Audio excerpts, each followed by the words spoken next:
susunod na programa ay rated PG. Patnubay at gabay ng magulang ay kailangan sa mga batang manonood.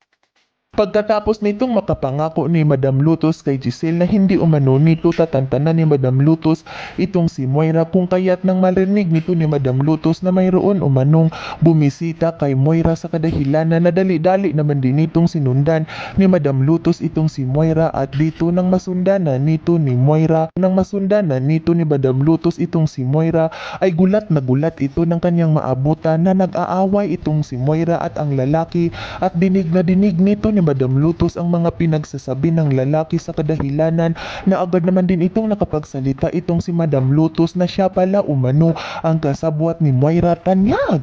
At dito agad naman din itong gumawa ng paraan itong si Madam Lutos upang makita nito ni Madam Lutos ang mukha ng lalaki, kung kaya't nagpapanggap itong si Madam Lutos, at dito kitang-kita nga nito ni Madam Lutos ang mukha ng lalaki, at agad naman din itong kinuna ng picture ni Madam Lutos itong si Dr. Carlos, at agad naman din itong nakapagsalita itong si Madam Lutos na magkakapira na naman umano siya dahil mayroon na naman umano itong nakukuha na malaking ebidensya na ipapakita nito kay Ma'am Giselle, kung kaya't agad naman din itong tinawagan ni Madam Lutos itong si Giselle, at agad nitong ibinalita ni Madam Lutos, kung kaya't dali-dali naman din itong pumunta itong si Giselle sa kulungan kung saan nakukulong itong si Moira. At dito nang pagkarating nito ni Giselle ay gulat na gulat ito ng kanyang makasalubong itong si Dr. Carlos, kung kaya't agad naman din itong nakapag-isip-isip itong si Giselle na tama nga umano ang mga ibinalita sa kanya ni Madam Lutos at hindi umano ito nagsisinungaling, na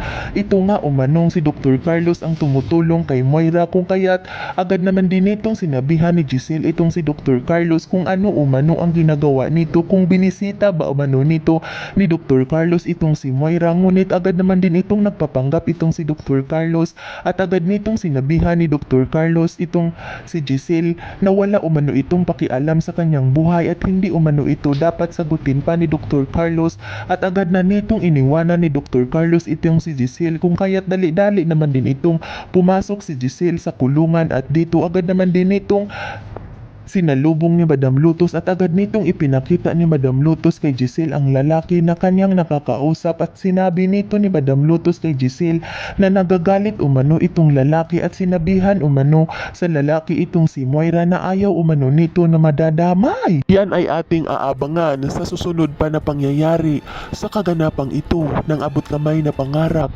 Huwag mong kalimutang isubscribe at i-hit ang notification bell ng aking channel.